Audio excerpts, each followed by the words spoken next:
They're back. The hawks, I mean. Circling like they did before the blast. No, that's wrong. They never used to circle like this. Did they? Shit. My head still scrambled from that night 3 weeks ago when the whole eastern grid lit up like a second sun. But I know what I'm seeing now, and it sure as hell ain't natural.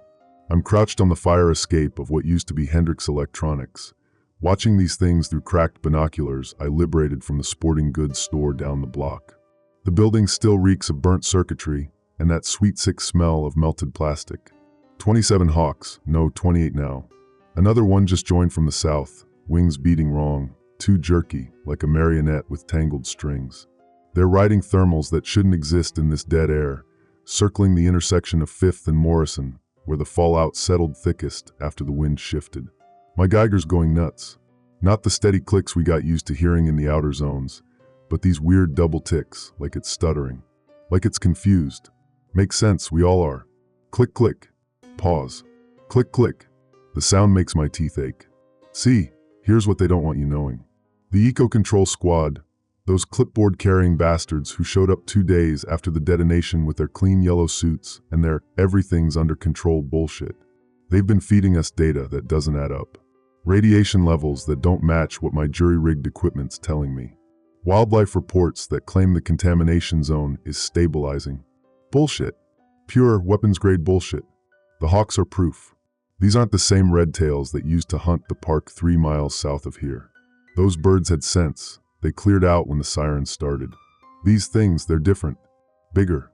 Their feathers have this oily sheen that catches the gray light wrong. And when they call, it's not the sharp cry you remember from nature documentaries. It's deeper, raspier, like they're choking on the air same as the rest of us. I adjust my ratty bandana over my nose. Not that it does much good against the ash that still drifts down like toxic snow. And check my watch. 0847 hours. The morning data uplink to Central should have happened 20 minutes ago, but my intercepted feeds are showing nothing but static and that looping all clear standby message that's been running since Tuesday. That's when I knew for certain. They're blocking the real environmental data. My name's, well, let's just say I used to work inside their system. Before the strike, before everything went to hell, I was part of the team that was supposed to monitor exactly this kind of contamination spread. Had clearance for the real readings, not the sanitized numbers they feed the public.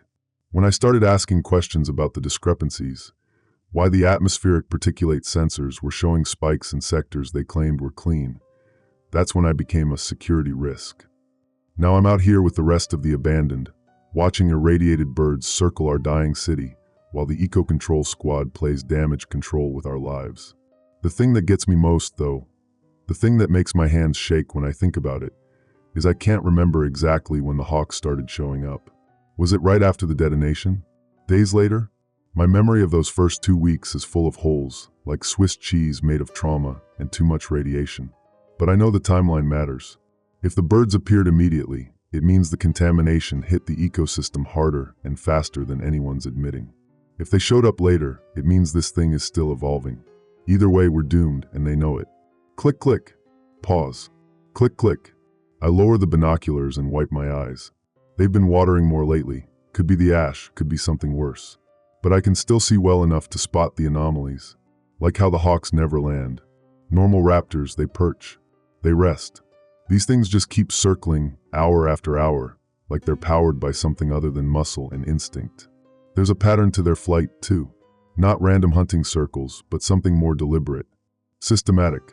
Like they're mapping the contamination plume, riding the thermals that carry the worst of it, following the invisible rivers of poison that flow through our streets. I fumble for my water-stained notebook, pages already warped from humidity and gray with soot, and try to sketch what I'm seeing. The formation shifts every few minutes, but there's definitely structure to it. 3 groups of 9, 9, and 10 birds respectively, with overlapping patrol routes that... Wait, that's 28 total, but I counted 28 earlier. Let me recount. 1, 2, 3, 31. Definitely 31 now. Where the hell did 3 more come from? The radio on my belt crackles to life. Control to all units. Be advised we have confirmed sighting of deceased wildlife in Sector 7. Repeat, confirmed bird mortality in Sector 7. Recovery teams are en route. Civilians are advised to maintain safe distance from any downed animals until decontamination protocols are complete. I nearly dropped the notebook. Sector 7 is 2 miles north of here. If birds are dying up there, and the live ones are concentrating down here, Christ, the contamination isn't just spreading randomly. It's creating zones. Dead zones and what? Mutation zones? My hands are definitely shaking now. The radio keeps crackling. Reminder that all environmental data is classified pending full analysis. Citizens spreading unverified contamination reports will be subject to emergency detention protocols. Detention protocols. Right, because the truth is now officially dangerous. I key the radio to our frequency, the one we cobbled together after half our cell got disappeared for asking too many questions. This is Blackbird. Anyone copy? Static. Then, copy Blackbird. This is Wrench. What's your status? Wrench. Used to be a maintenance tech at the water treatment plant before the Eco Control Squad decided his expertise was no longer required. Good man. Steady hands. One of the few left who understands that we're fighting for more than just survival now. We're fighting for the right to know how we're dying. I've got eyes on the anomaly. I transmit, keeping my voice low. 30+ Hawks, definitely irradiated, maintaining sustained flight patterns over the contamination zone. No normal raptor behavior observed. And Wrench? The flock is growing while I watch. Copy that. Any sign of our yellow-suited friends? I scan the empty streets below. Abandoned cars still sit where their owners left them, covered in the gray ash that turns everything the color of old bones. But no movement. No sign of the Eco Control Squad's monitoring teams. Negative. They're maintaining their fiction that this sector is stabilized. Of course they are. Listen, Blackbird. We got word from Sparrow that there might be a data dump happening tonight. Real numbers. The stuff they don't want getting out. You interested? My pulse spikes. Real data. Actual contamination readings, wildlife mortality reports, atmospheric modeling that might explain what the hell is happening to these birds. Affirmative. Where and when?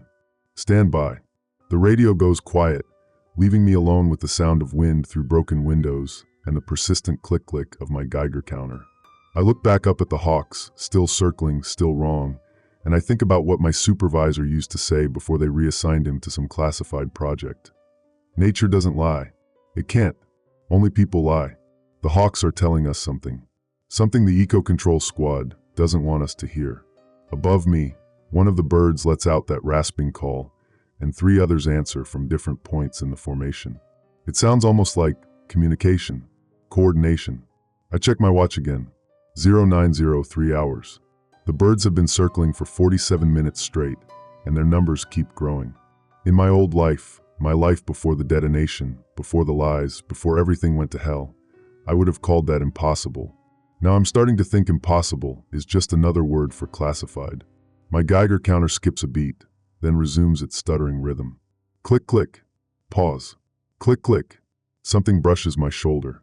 I spin around, heart hammering, but there's nothing behind me. Just empty air and the skeletal remains of a dead pigeon on the fire escape grating. Been there since the blast, by the looks of it, just bones and feathers now. But for a second, I could have sworn something touched me. One of the Hawks dips lower in its circle, close enough that I can see individual feathers. They're not just oily looking, they're actually glistening, like they're coated in something wet. Something that catches the pale light and throws it back wrong. And the eyes, Christ. The eyes are too bright, too aware, too human. I grab the radio again. Wrench, you still there? Yeah, Blackbird. Something's wrong with these birds. I mean, more wrong than we thought. I need that data dump, and I need it tonight. Whatever they're hiding about the environmental impact, these Hawks are living proof it's bigger than they're admitting. Understood. Sparrow says midnight, old water tower on Elm. Come alone. Copy. And Wrench? Tell everyone to stay away from Sector 7. Whatever killed those birds up north, I don't think it's done spreading. I kill the radio and pack my gear. The Hawks continue their endless vigil, circling patterns that make no sense for normal raptors but perfect sense for something else entirely. Something adapted, something changed, something that might be showing us exactly how screwed we really are. As I climb down the fire escape, my bootlace catches on a twisted piece of metal and I nearly fall. While untangling it, I notice something carved into the rusted rail. 3 letters, ECS. Eco Control Squad. They've been here. Recently, by the looks of the fresh scratches. They're watching the Hawks too. The question is, What do they see that they don't want us seeing? Click, click. Pause. Click, click. Midnight can't come fast enough. The water tower looms against the dead sky like a metal tumor, its rusted bulk casting shadows that don't belong in moonlight this week. I'm 40 minutes early, old habits from my monitoring days, when being late to a data collection meant missing the atmospheric window. Now it just means staying alive long enough to expose their lies. My jury-rigged respirator tastes like copper and failure. Supposed to filter out the worst of the particulates, but the rubber seals are cracked and the filter cartridge should have been replaced weeks ago, back when replacement parts existed for civilians. Now the Eco-Control Squad hoards the good gear for their essential personnel, while the rest of us make do with coffee filters and duct tape. Essential. Right. Essential to maintaining their fiction that this contamination is containable.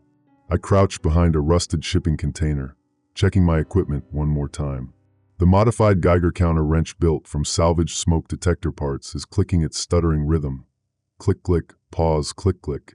Same as it has been since I left the electronics store. But there's something new in the pattern. Every 7th or 8th cycle, it adds an extra tick, like it's counting something we don't have instruments to measure. Above me, the hawks are still circling. 43 of them now, by my last count. The flock has nearly doubled since morning, and their flight pattern has evolved. Instead of loose, chaotic circles, they've organized into a spiral formation that pulses in and out like a living galaxy. Each revolution brings them slightly lower, and the Geiger counter's stutters intensify when they pass overhead. These things aren't just contaminated, they're concentrating the contamination. My water bottle gurgles as I take a sip, boiled twice, run through a coffee filter packed with activated charcoal I scraped from the pharmacy's burned pile. Still tastes like ash and desperation. The bottle itself is one of those expensive hiking models I grabbed from the sporting goods store. Guy who owned it had been dead 3 days when I found him, slumped over the register with radiation burns that looked like abstract art. The rule about contaminated water came from my old training manual. Boil for 15 minutes minimum, filter through cloth, then activated carbon if available. Standard protocol for routine radiological incidents. But there's nothing routine about what happened 3 weeks ago. The water coming out of the taps, when there's pressure at all, tastes wrong. Not just contaminated wrong, fundamentally changed wrong. I learned this the hard way when I trusted a sealed bottle from an abandoned store. Spent 6 hours puking while my skin felt like it was crawling with electricity. Could have been radiation sickness, could have been something worse. The symptoms don't match any manual I've read. Nothing does. Blackbird, you copy? Sparrow's voice crackles through my earpiece, barely audible over the static that's been getting worse as the hawks circle closer. Sparrow used to be Dr. Elena Vasquez, head of environmental monitoring for the state before the detonation. Now she's just another exile, another security risk, who asked too many questions about discrepancies in the official reports. Copy, Sparrow. I'm in position. Good. But we've got complications. Wrench intercepted chatter on the ECS channels. They know about tonight. My blood turns to ice water. How much do they know? Enough. There's a containment team en route to our location. ETA 20 minutes, maybe less. 20 minutes. Not enough time to get the real data, analyze it, and get it uploaded to the mesh network we've been building to bypass their information blackout. But maybe enough time to confirm what the hawks are showing us. Any word on what they're so desperate to hide? Static fills my earpiece for several seconds. Then, Blackbird, what I'm about to tell you, it's going to sound insane. After 3 weeks of watching irradiated birds perform synchronized flying formations, my definition of insane has gotten pretty flexible. The official reports claim the wildlife mortality rate in the contamination zone is 30% and stable. The real numbers. Her voice drops to almost a whisper. 97% mortality in the core zones. But here's the thing, the surviving 3% aren't just surviving. They're thriving, growing, changing. I look up at the spiral of hawks, their oily feathers catching the starlight like mirrors made of poison, and feel my worldview tilt sideways. Changing how? Increased brain mass, enhanced neural connectivity. And Blackbird? They're not random survivors. The adaptive mutations are showing patterns. Intentional patterns. The bottom drops out of my stomach. You're saying the contamination is, what? Guided evolution? I'm saying someone or something is guiding the contamination to create these changes. The hawks aren't just adapted to survive in the irradiated environment, they're adapted to thrive in it, to spread it. Above me, one of the hawks breaks formation and dives toward the water tower. For a moment, I think it's going to crash into the rusted metal, but at the last second it pulls up and lands on the tower's rim. It cocks its head and looks directly at me. Not in my general direction. Directly at me. Its eyes reflect the starlight with an intelligence that makes my skin crawl. This isn't predator awareness. This is recognition. Sparrow, I whisper into my mic, I think we're out of time. What do you mean? The hawk on the water tower lets out that rasping call, and the entire spiral formation shifts. Instead of circling at random altitudes, they're dropping into a coordinated descent pattern. Military precision. Hunting formation. The hawks. They know I'm here. They know why I'm here. That's not possible. Birds don't. These aren't birds anymore. I hiss, grabbing my gear and preparing to run. Whatever this contamination did to them, they're operating on a level we don't understand. The lead hawk spreads its wings and drops from the tower. Not a hunting dive, a controlled glide, like a human pilot landing a plane. It touches down 15 feet away and folds its wings with deliberate precision. Up close, the changes are even more horrifying. The beak is longer, sharper, designed for something more complex than tearing flesh. The talons have developed an opposable digit, like primitive hands. And those eyes, Christ, those eyes are mapping my position, calculating angles, measuring distances with mathematical precision. Behind it, the rest of the flock is landing in a perfect perimeter around my position. My modified Geiger counter goes berserk. Not the stuttering rhythm anymore, but a steady, high-pitched whine that makes my teeth ache. The radiation levels are spiking, but not from environmental contamination. It's coming from the birds themselves. They're not just carriers, they're generators. Sparrow, the readings are off the charts. These things are actively producing radiation. Impossible. Biological systems can't. Nothing about this is following the rules. I back toward the shipping container, but there are hawks behind me now. 6 of them, arranged in a semicircle, heads cocked at identical angles. Watching, evaluating, waiting. The lead hawk takes a step forward, and I notice something that makes my blood freeze. Around its right leg is a small metal band. Not a wildlife tracking band. Those are aluminum and plastic. This is steel, with what looks like electronic components embedded in the metal. Someone has been monitoring these things. Someone has been tracking their development, their spread, their evolution. The Eco-Control Squad isn't just hiding the contamination data. They're actively managing it. Blackbird, you need to get out of there now. We're picking up vehicle signatures, 3 ECS trucks closing fast. Through the industrial wasteland, I can see headlights cutting through the gray haze.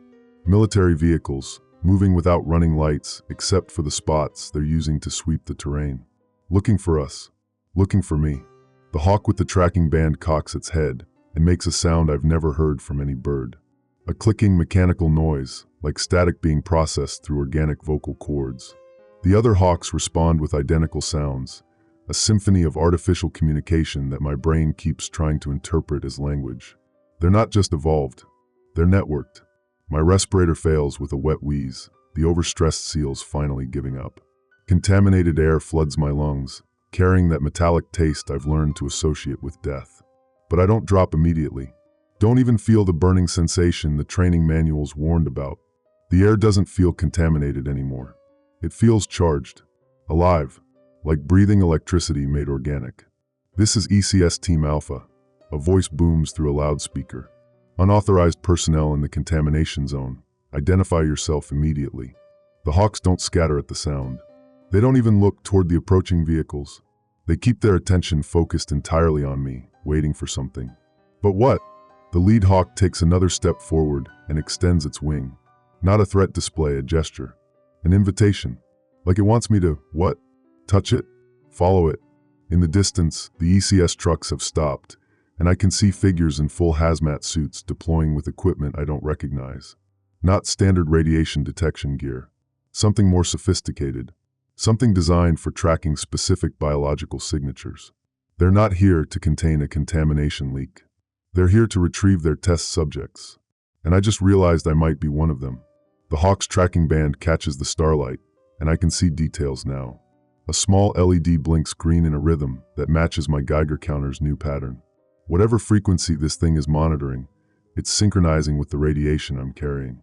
My vision blurs for a moment, and when it clears, I can see things that weren't visible before. Heat signatures rising from the ground in complex patterns. Electromagnetic fields flowing like visible rivers through the air. And the hawks. God, the hawks are beautiful now. Not corrupted or mutated, but evolved into something that belongs in this new world they're creating.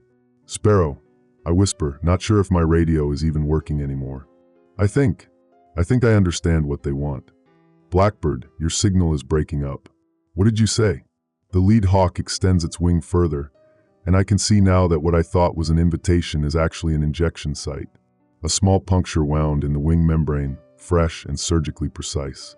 This bird has been modified, enhanced, turned into something between nature and technology. And now it wants to do the same to me. The ECS teams are spreading out, moving with the coordination of people who've done this before. Many times, they're not here to stop the contamination. They're here to harvest it, to collect the successful adaptations and eliminate the witnesses.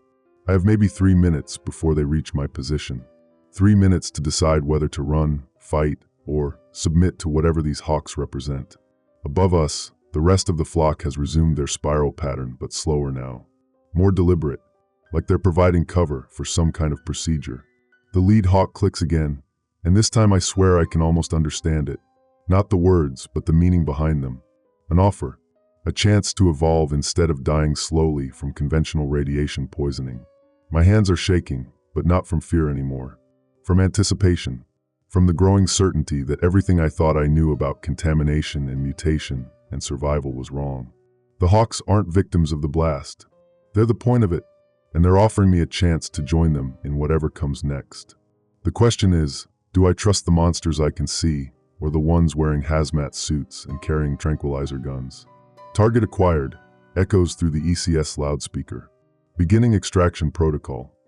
The lead hawk spreads both wings, and I can see the modification sites clearly now. Dozens of them. Small ports and interfaces where organic tissue meets technology one can't identify. Surgical precision. Corporate funding. Military application. They didn't evolve. They were built. And the blast 3 weeks ago? That wasn't an accident or attack. It was a field test. The Geiger counter in my hand screams and dies, overwhelmed by energies it was never meant to measure. Around me, 43 modified hawks click and hum in frequencies that resonate in my chest cavity. The ECS extraction teams are 30 seconds out. Time to choose.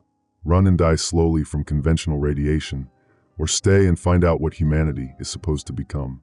The lead hawk extends its wing toward me one final time. Time to evolve or become extinct. The choice tears through me like voltage through copper wire, raw, immediate, unavoidable. 3 minutes. That's all the time I have to decide between becoming something inhuman or staying human long enough to die from what they've already done to me. I lunge backward, away from the lead hawk's extended wing, and the moment I move, everything explodes into coordinated chaos. The bird doesn't screech or flap wildly like some panicked animal. Instead, it cocks its head with that horrible mechanical precision and emits a sound like a modem handshaking with hell, digital static processed through organic vocal cords. Every hawk in the perimeter responds instantly. Not the disorganized panic flight you'd expect, but coordinated tactical movement. They don't just take to the air, they deploy. Banking in formation, establishing overlapping flight patterns, creating a three-dimensional cage of wings and radiation around my position. Sparrow! I scream into my radio as I scramble toward the shipping container. They're not just evolved, they're programmed. Static answers me. Either my radio's dead, or she is.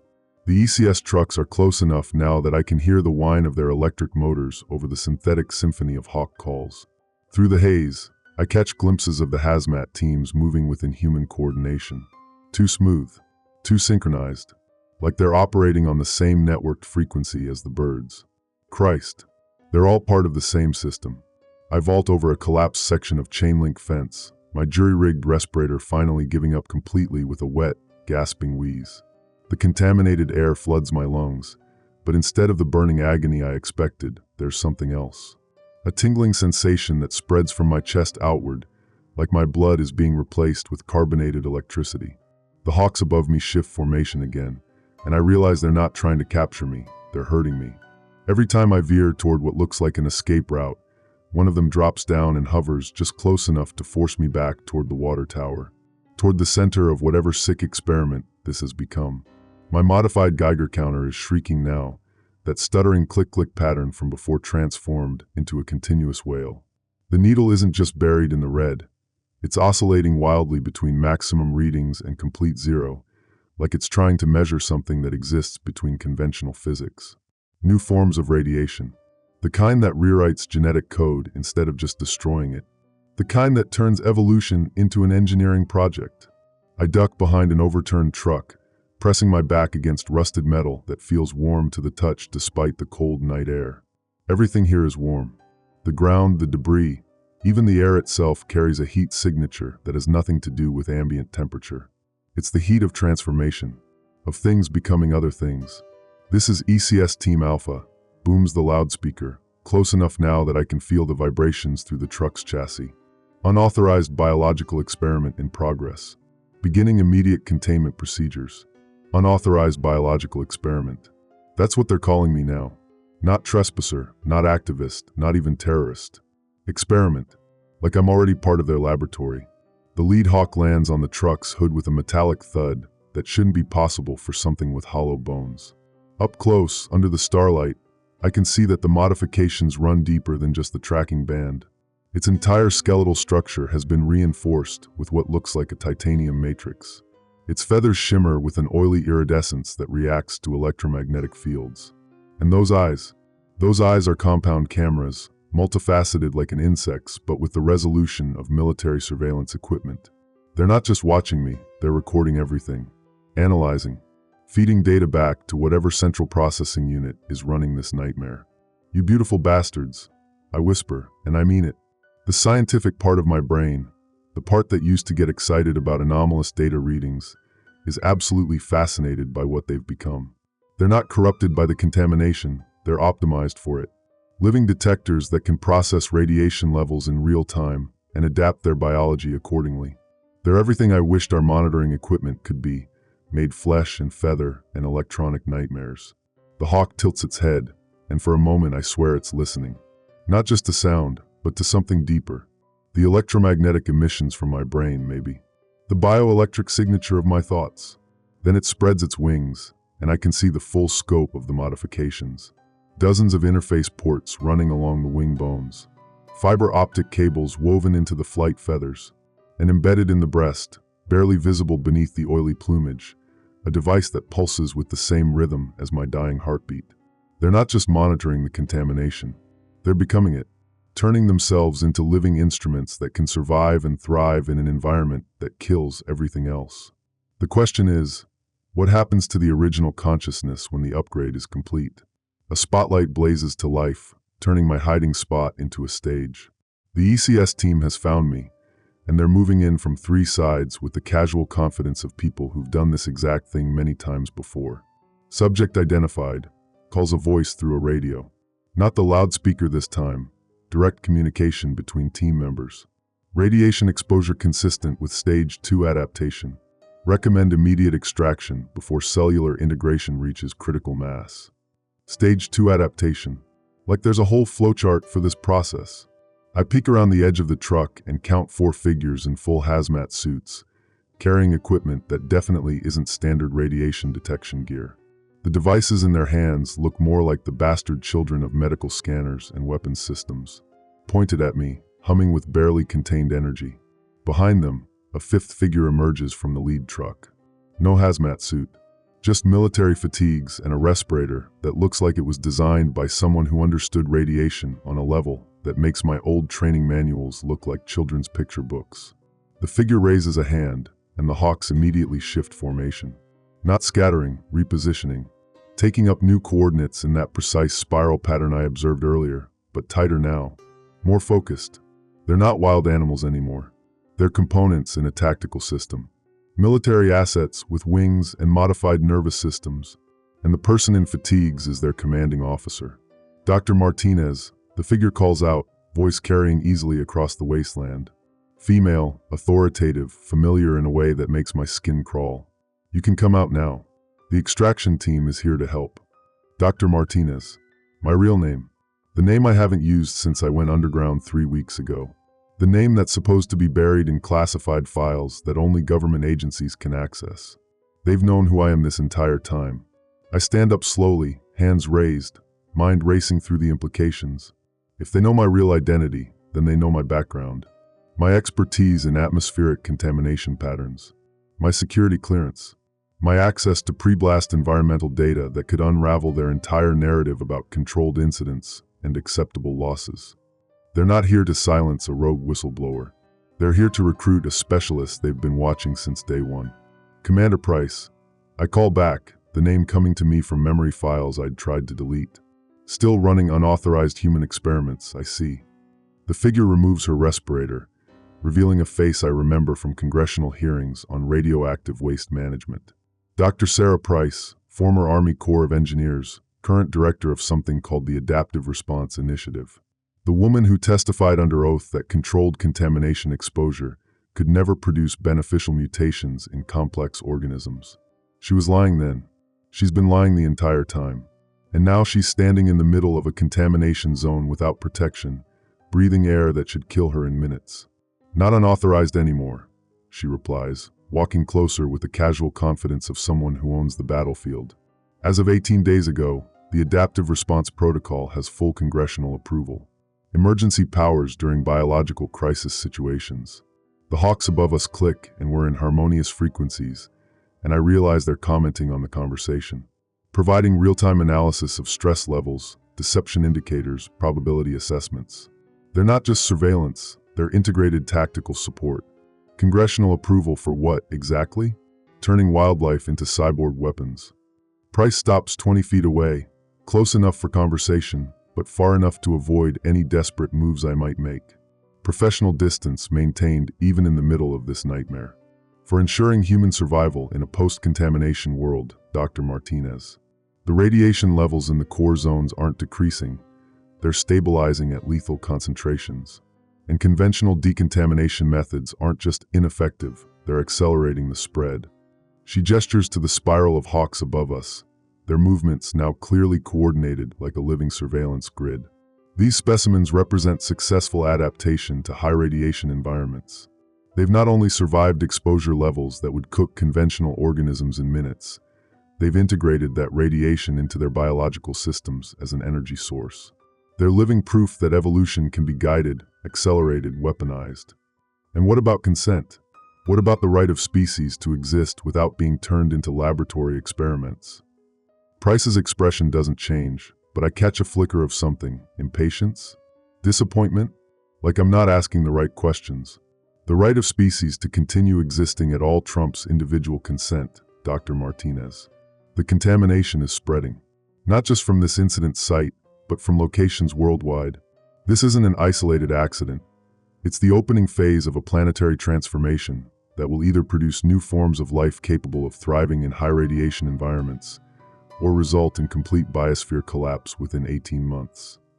The lead hawk drops from the truck's hood and walks toward Price with a gait that's disturbingly human-like. She extends her hand, and the bird hops onto her forearm with the casual familiarity of a trained partner, not a captive specimen. The choice isn't between contamination and decontamination, she continues, stroking the hawk's modified feathers. It's between guided evolution and extinction, between becoming something new or ceasing to exist entirely. The hawk on her arm turns its compound eyes toward me, and I can see my own reflection multiplied dozens of times in the faceted lenses. But something's wrong with the reflections, they're not quite accurate. In each facet, I look slightly different, slightly changed.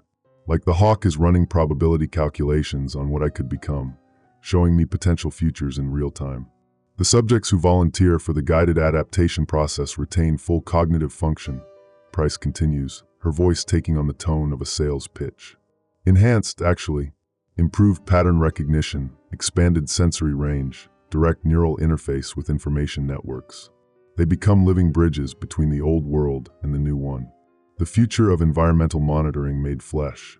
And the ones who don't volunteer? Price's expression hardens. They die slowly from conventional radiation poisoning. Alone. Afraid. Contributing nothing to humanity's survival.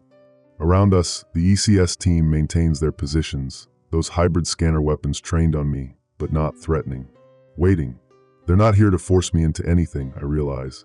They're here to clean up the biological waste if I make the wrong choice. The hawk on Price's arm clicks once, a sound like a camera shutter mixed with digital feedback, and she nods as if it just transmitted critical data directly to her modified nervous system.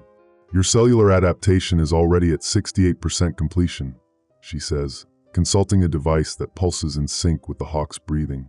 You've been breathing the enhanced atmosphere for weeks, drinking the modified water, exposed to carefully calibrated radiation doses designed to trigger specific genetic modifications.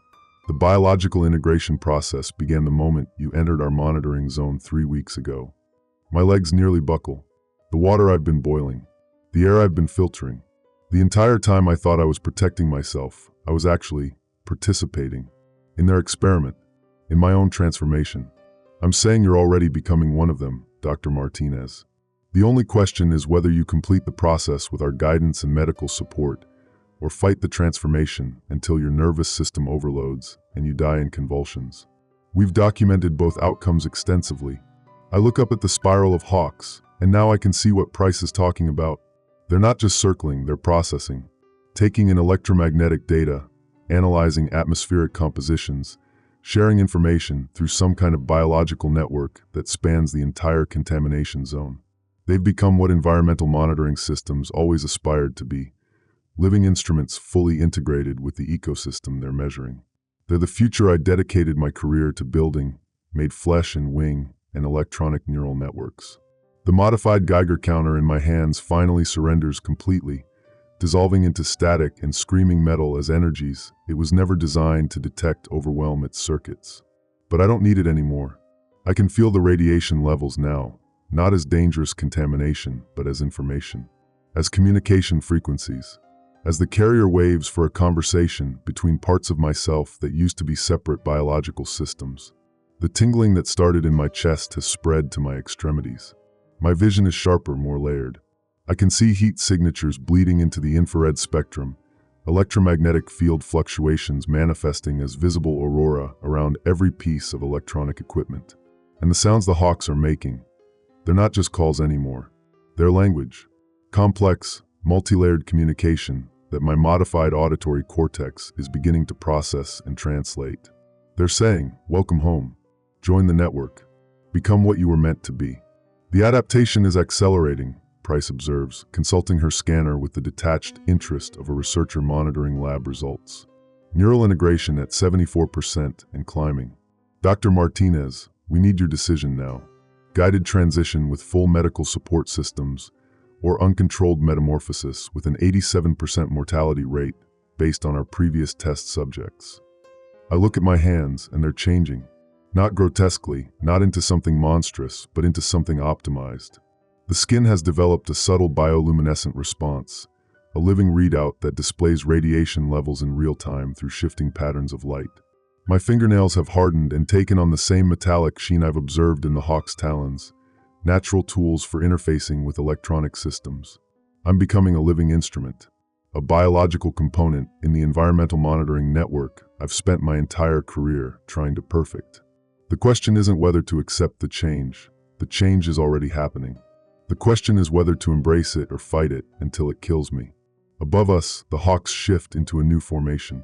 Not a spiral this time, but something more complex. A three-dimensional mandala of wings and modified biology that creates interference patterns in the electromagnetic spectrum. They're not just circling anymore. They're welcoming. Dr. Martinez, Price says softly. What's it going to be? I close my eyes and feel the radiation flowing through me like warm honey, rewriting my genetic code one base pair at a time. When I open them again, the world looks different. Not contaminated, not dangerous, just new, ready for us to join it. My name isn't Martinez anymore, I tell Price, and my voice carries harmonics I've never heard before. Frequencies that resonate with the hawk's calls, that mesh with the electromagnetic hum of the modified environment. She smiles, and I realize this isn't the first time she's had this conversation. What should we call you then? I look up at the hawks, my family now, my network, my new form of existence, and feel their collective consciousness welcoming me home. Call me Blackbird. The transformation completes itself with a sensation like lightning being born inside my bones. The world tastes different now. Not contaminated, enhanced. Every breath carries data streams I couldn't perceive before, atmospheric compositions decoded by modified lung tissue that processes radiation like a musician reading sheet music. Complex, layered, beautiful in ways my old human nervous system couldn't comprehend. 3 days since the integration. 3 days since I stopped being whoever I used to be and became something the ECS documentation calls a symbiotic environmental interface. Though we prefer our own designation, network node, primary classification. They were right about retaining cognitive function. Enhanced, actually. My thoughts move faster now, processing multiple information streams simultaneously. The Hawks, my aerial reconnaissance division, feed me real-time atmospheric analysis from a 15-mile radius. Wind patterns, particulate density, electromagnetic field fluctuations, and radiation gradients all mapped in perfect three-dimensional clarity inside my modified visual cortex. But Price lied about one thing. We don't just retain individual consciousness during the integration process. We inherit collective consciousness.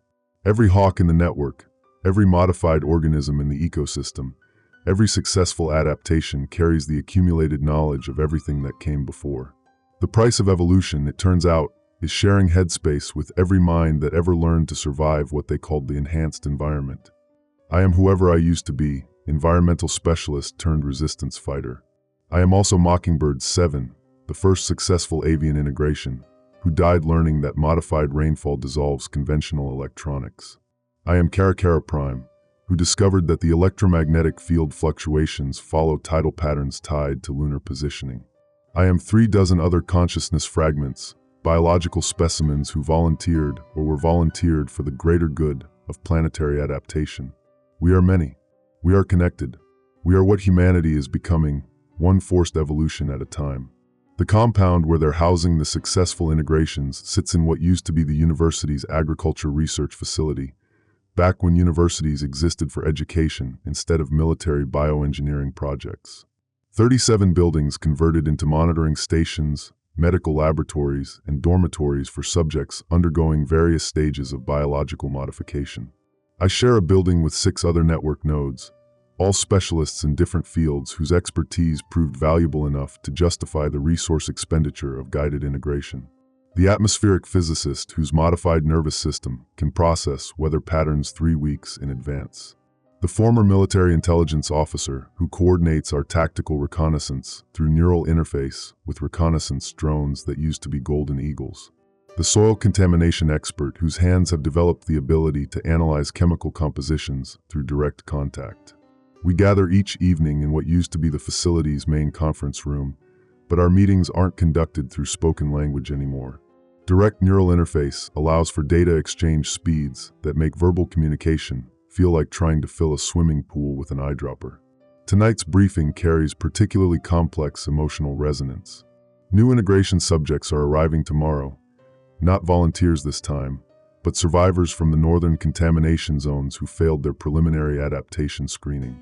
They'll undergo the forced evolution protocol, whether they consent or not, because the alternative is death from conventional radiation exposure within 18 months. The soil specialist shares a memory fragment through our network connection.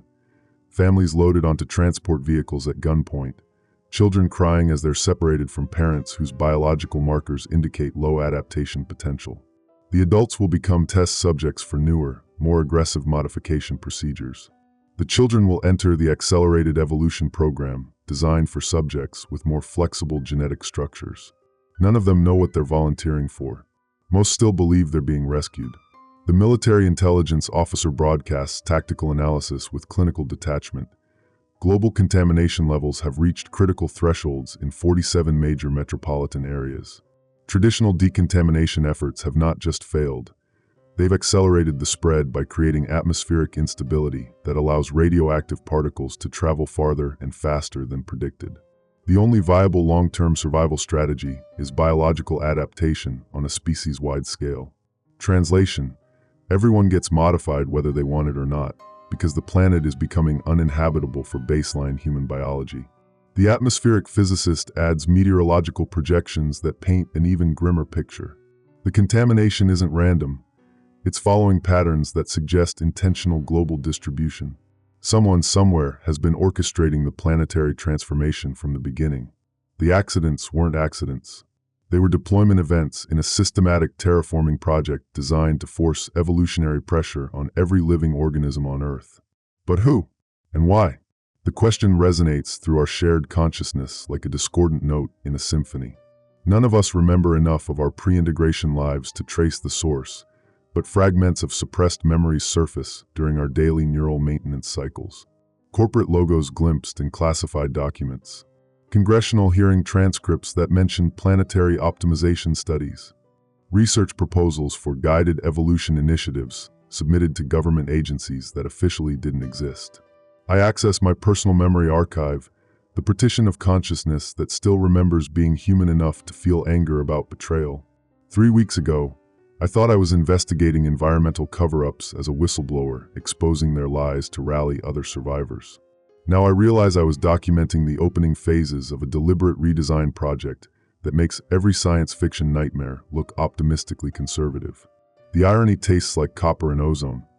I spent my entire career trying to develop better environmental monitoring systems, and now I am the monitoring system, living instrumentation with just enough residual humanity to understand what I've lost.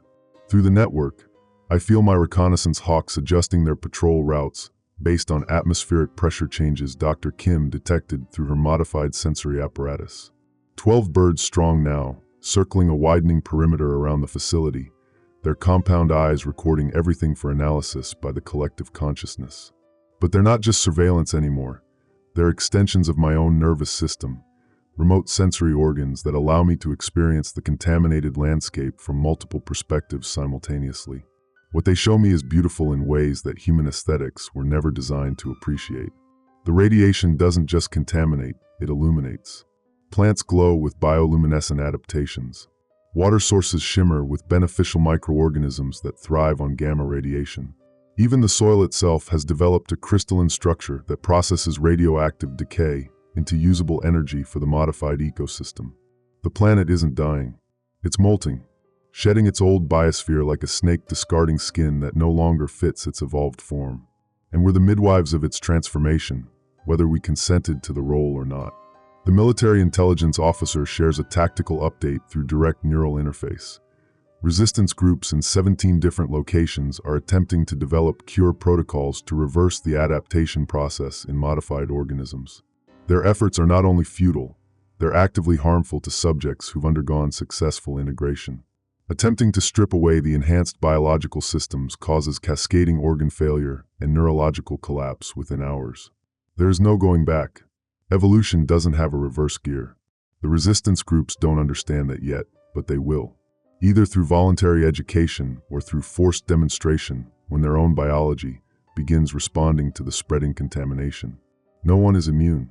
The enhancement protocols we've undergone just give us better odds of surviving the transition with our consciousness intact.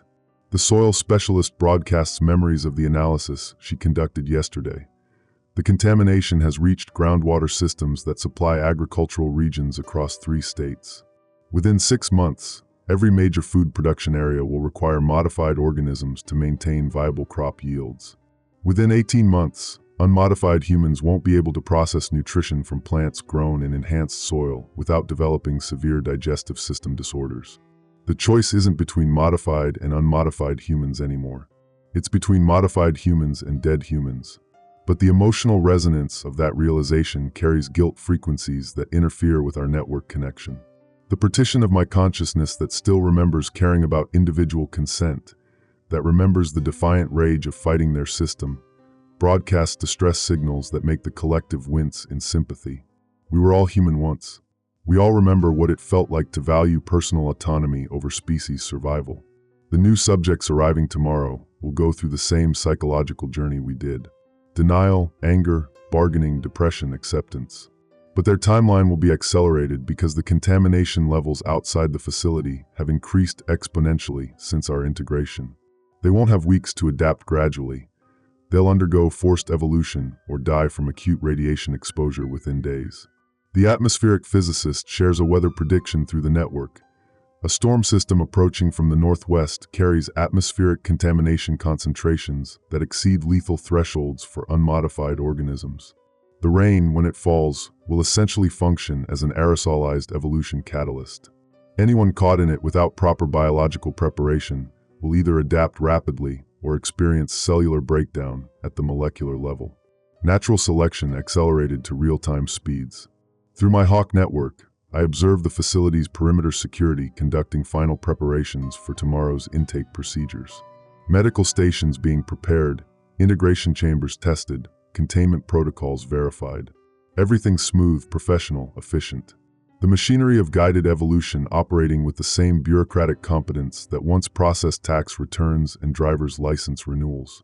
Except now they're processing the transformation of human consciousness into something that can survive the world we've created for ourselves. The military intelligence officer broadcasts a direct question through the neural interface. Do any of us regret the integration? The answer comes back from all of us simultaneously. How do you regret becoming what you needed to become to continue existing? We are not better or worse than what we used to be. We are adapted. We are functional.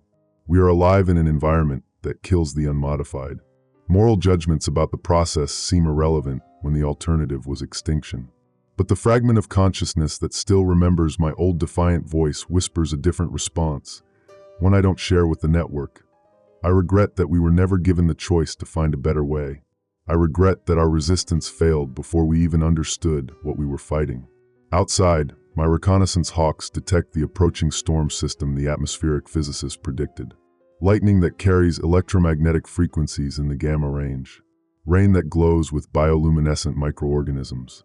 Wind that smells like ozone and transformation, and the birth of something entirely unprecedented in Earth's evolutionary history.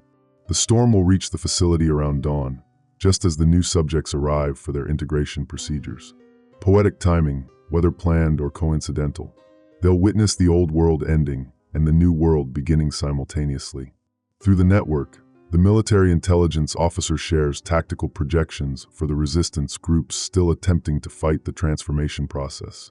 Within 90 days, their resource bases will be compromised by environmental factors they can't control or counteract. Within 6 months, their membership will be reduced by biological incompatibility with the modified ecosystem. Within 1 year, they'll either join the adaptation program voluntarily or cease to exist as functioning organizations. Evolution doesn't negotiate. It just selects. But the soil specialist broadcasts a memory fragment that carries emotional frequencies the rest of us recognize as hope. Children from the first integration cycles, showing remarkable plasticity in their adaptation process. Enhanced cognitive function, improved pattern recognition, natural intuitive interface with the environmental monitoring network. They don't just survive the transformation, they thrive in it. Perhaps what we're creating isn't the end of humanity, but its next stage. Perhaps the children who grow up in the enhanced environment will look back at our current transitional trauma the way we remember the evolutionary pressures that forced our ancestors to develop agriculture, written language, and complex social structures. Perhaps they'll forgive us for choosing survival over sentiment. My Hawk network broadcasts final reconnaissance data before roosting for the night. The contamination has reached critical mass in what used to be called the safe zones. There are no safe zones anymore. There are only adapted zones and dying zones, and the boundary between them shifts closer to the dying zones every day. The transformation isn't just local anymore. It's planetary. It's irreversible. It's the new baseline for existence on Earth. The atmospheric physicist shares a final weather update. The storm approaching tonight will be followed by 3 more storm systems over the next 2 weeks, each carrying higher concentrations of atmospheric modifications, each accelerating the adaptation timeline for any remaining unmodified organisms. By the end of the month, the integration process won't be optional anywhere on the planet. Through our shared neural interface, all of us broadcast the same realization simultaneously. We are not the victims of this transformation. We are its early adopters, the prototype generation that will guide the species through its metamorphosis from baseline human to whatever comes next. The children arriving tomorrow will never know what it felt like to be purely human. For them, the enhanced environment will be normal. The network consciousness will be their baseline cognitive state.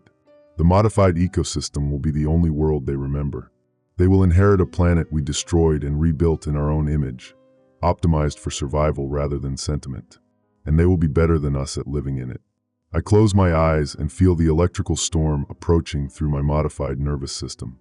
Lightning that carries data streams in its electromagnetic pulse. Rain that tastes like liquid starlight and smells like the birth of new forms of consciousness. Tomorrow I'll help process the new subjects through their integration procedures. I'll monitor their biological adaptation rates through my Hawk network. I'll share their fear and confusion and eventual acceptance through the collective neural interface. I'll be present for the moment they stop being human and start being something that can survive what humanity created. And somewhere in the partition of consciousness that still remembers being a whistleblower fighting their lies, I'll mourn what we used to be while celebrating what we're becoming. The storm breaks just after midnight, washing the world clean of everything that couldn't adapt fast enough to survive the transformation. By dawn, even the rain will be part of the network.